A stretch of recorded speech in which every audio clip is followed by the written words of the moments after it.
চলো, স্কুলের সময় হইয়া যাইতাছে। রাজু দাঁড়াও তো দেখি, আমাগো মিঠু কি যেন দেখতে চাইতাছে। দেখো রাজু, 3টা বাচ্চা হইছে, অগো একলগে কত সুন্দর লাগতাছে। রাজু তুমি জানো আমাগো মিঠু মামু হইয়া গেছে, মিঠু মামু। তারপরে আমার একটা নয় কয়েকটা শুনে নেই, তারপর আমরা আমার পার্টটা মিনা কার্টুনে অনেকগুলো ক্যারেক্টার হচ্ছে আমি পারি। রাজুর ক্যারেক্টারে, জানো দাদি আজকে আমি মেলা কাম করছি। সকালে উঠা চুলা ধরাইছি, উডান ঝাড়ু দিছি, মুরগিরে খাওয়ান দিছি, মিনার সব কাম আমি করছি। ও মিনা, তোমার কাম অনেক কঠিন।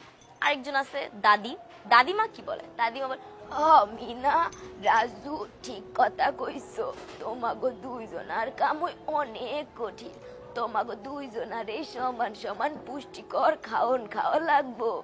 তারপরে মজার ক্যারেক্টার হচ্ছে দোকানদার, যেটা থাকে এটা তো খুব মজার একটা ক্যারেক্টার। দোকানদার কিভাবে বলে, একটা এপিসোডে বলে যে দিনের বেলা মাইয়া মানুষের কিসের পায়খানা, যাও যাও পরে আইসো, অহন বিরক্ত কইরো না।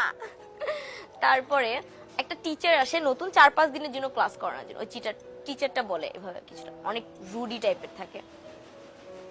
এই বাচ্চারা আমার সাথে সাথে বলো, আমিষ আমিষ, শর্করা। শর্করা। এই এই দুষ্টু পাখি, যাও এখান থেকে, একদম বিরক্ত করবে না, যাও বলছি। তারপরে আমাদের ডোরেমন তো আসি, ডোরেমন তো বললাম।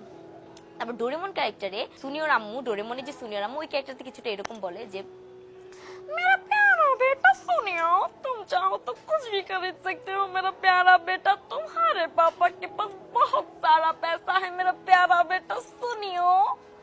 তারপরে হচ্ছে শিনচ্যান কার্টুনটা দেখে বাচ্চারা বেশি। তো শিনচ্যানের মধ্যে 3টা ক্যারেক্টার, মাসাও, বোচেন আর ন্যানি। ন্যানি কিছুটা এভাবে বলে, अरे शिनचैन चलो आज हम सब लोग मिलके एक साथ ऑफिस खेलेंगे। मसाओ बोचन तुम भी खेलोगे ना हमारे साथ? বোচেন वो मसाओ, ये तुमने क्या किया मसाओ, ये तो मेरा फेवरेट पत्थर था, तुमने वो भी खो दिया। দেন মাসাও বলে अरे शिनचैन, मेरा घर उस तरफ नहीं है शिनचैन, मेरा घर तो इस तरफ है। बोचन उसे समझाओ ना। বর্তমানে হচ্ছে আমি একটা পাপেট প্লে করতেছি, মোস্তফা মনোয়ার স্যারের সাথে কাজ করি। সো মনের কথা যে কার্টুনটা আমরা হ্যাঁ, ছোটবেলাতে অনেক দেখতাম, জনপ্রিয়, ওই বিটিভিতে প্রচারিত মনের হতো। কথা কার্টুনের একটা ক্যারেক্টার যেটা হচ্ছে পারুল, সবার পছন্দের ছোট ছোট চুলওয়ালা বাচ্চা মেয়েটা থাকে। ও বলে বাউল ভাই ঠিক বলেছো, দেখো কত সুন্দর রং, লাল নীল হলুদ, লাল নীল ফুলে পুরো বাগানটাই ভরে গেছে, তাই